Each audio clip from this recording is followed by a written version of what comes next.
Today I'm going to show you how to do the blanket stitch, which is the stitch we're going to use to attach the eye to our doll.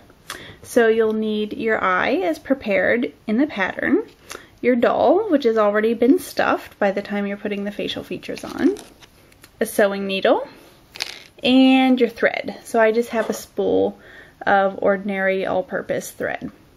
So I'm going to start from the beginning since I know we don't always do a lot of sewing.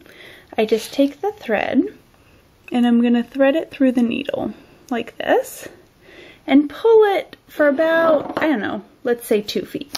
You definitely want enough to get all the way around your eye, and you might want to leave enough to get around both eyes. So I cut the thread and you can see I have 2 tails here. I'm just going to tie a knot with these 2 tails together. Now this creates a double thickness of thread, and what I really like about this technique, besides being the way my grandmother taught me to do it, is that you're in no risk of the needle coming out of the thread. It's secure, it's tied in. So that's the way I like to do it. You can do your own sewing technique if you'd like. Okay, so now I've chosen white because the outside of my eye is white. So I'm going to just start at some point and stick my needle through the eye.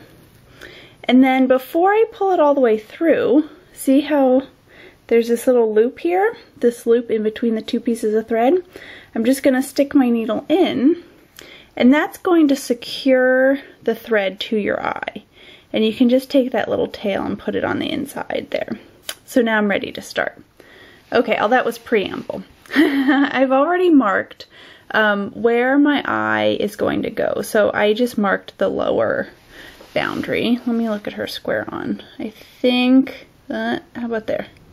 Is that good? I think that's right. Okay, so I'm going to start here, and you'll notice I've already attached my thread in one spot.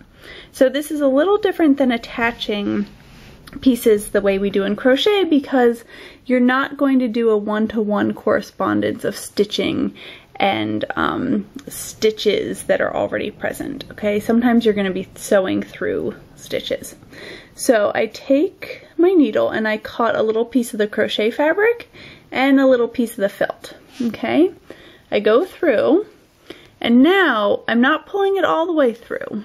What I'm going to do is, you can see, pull it a little bit and there's this loop left behind. Can you see that? If you're doing it along with me, it's probably easier to see because the white is hard to see. And now I'm going to run this needle through that loop. Okay? So this is a lot like a whip stitch that you use for doing a lot of your attaching, except that you're catching the thread before you finish the whip stitch. So let me show it to you again. I go through both the fabric and the felt eye, and then before pulling it all the way through, I just run my I run my needle through this little bit that's left. And so what that does is create a border around the piece that you're making. And this is called the blanket stitch, and it's what we're going to use to attach the eyes and lips.